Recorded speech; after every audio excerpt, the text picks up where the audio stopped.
First governor general of Bengal Robert Clive थे या Warren Hasting? Warren Hastings. क्या difference है इस गवर्नर जनरल और गवर्नर में, मुझे आज तक समझ नहीं आया। देखो बेसिक समझो, ईस्ट इंडिया कंपनी एक प्राइवेट कंपनी थी, तो इस कंपनी में शेयर होल्डर्स भी होंगे।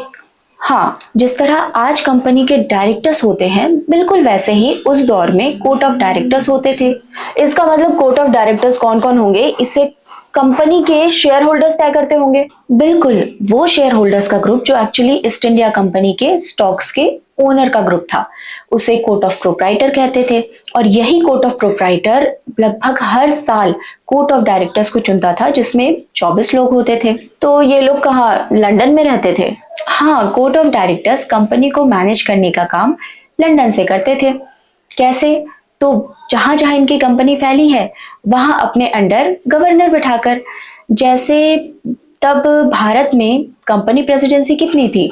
बंगाल, मद्रास, बॉम्बे, यानी इनके अपने अपने गवर्नर थे, और हम बस रॉबर्ट क्लाइव सुनते हैं। जैसे मद्रास में जॉर्ज साइमन्स टूपरी, बॉम्बे में विलियम हॉर्नबी, और यहीं से तुम्हें समझना होगा कि ये तीनों इंडिपेंडेंट प्रेसिडेंसी थी, यानी कोई भी किसी के सबऑर्डिनेट नहीं था।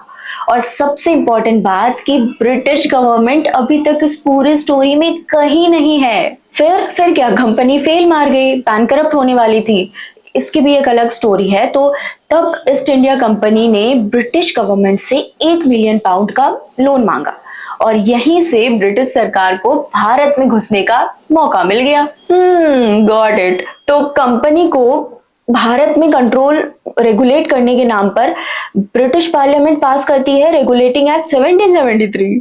कहा जाता है कि मद्रास और बॉम्बे के कंपैरिजन में तब बंगाल के पास ज्यादा पैसा था, इसलिए ब्रिटिश सरकार ने बंगाल के गवर्नर को गवर्नर जनरल ऑफ बंगाल बना दिया, जो अब कंपनी के डायरेक्टर्स को नहीं, ब्रिटिश पार्लियामेंट को रिपोर्ट करेगा। इसका मतलब मद्रास और बॉम्बे प्रेसिडेंसी बंगाल के सबऑर्डिनेट हो गए।